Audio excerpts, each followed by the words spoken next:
Hello Packers, we came to share this news with you, here on the channel. So stay until the end, for you to see this unfolding of this story.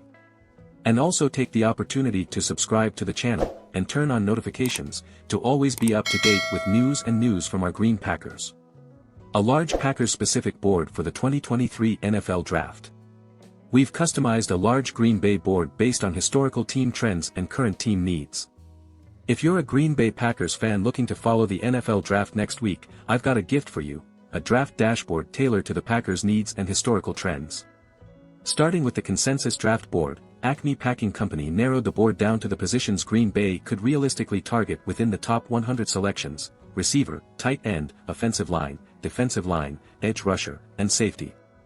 From there, the APC cut players who didn't fit the mold the Packers typically look for or select in the draft. For example, receiver is a position where weight has increasingly mattered under coach Matt LaFleur. Green Bay is going through nearly 2 decades of hyper-specific profiling for offensive linemen, too. There were also a few one-off outliers that were dropped, like 280-pound defensive tackle Khalija Kancey and sub-5'10" safety Sidney Brown.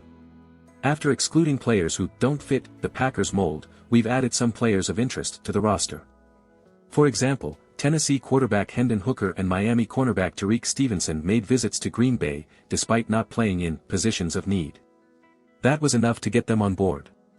I've also heard rumors that the Packers are interested in 2 minor receivers, Ohio State's Jackson Smith-Njigba and Tennessee's Jalen Hyatt, so they will be considered exceptions to the receiver limits that were perceived under LaFleur.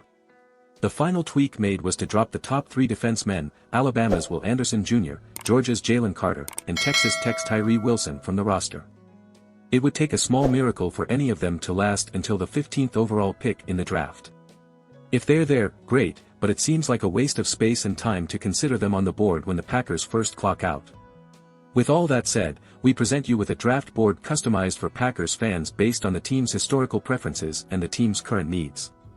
Starting with the top 100 candidates from the consensus draft panel, we managed to whittle that number down to 46 players by the end of the process, which should contain the 3 to 4 day 1 and day 2 selections that Green Bay will make next week. What do you think? Leave your opinions in the comments.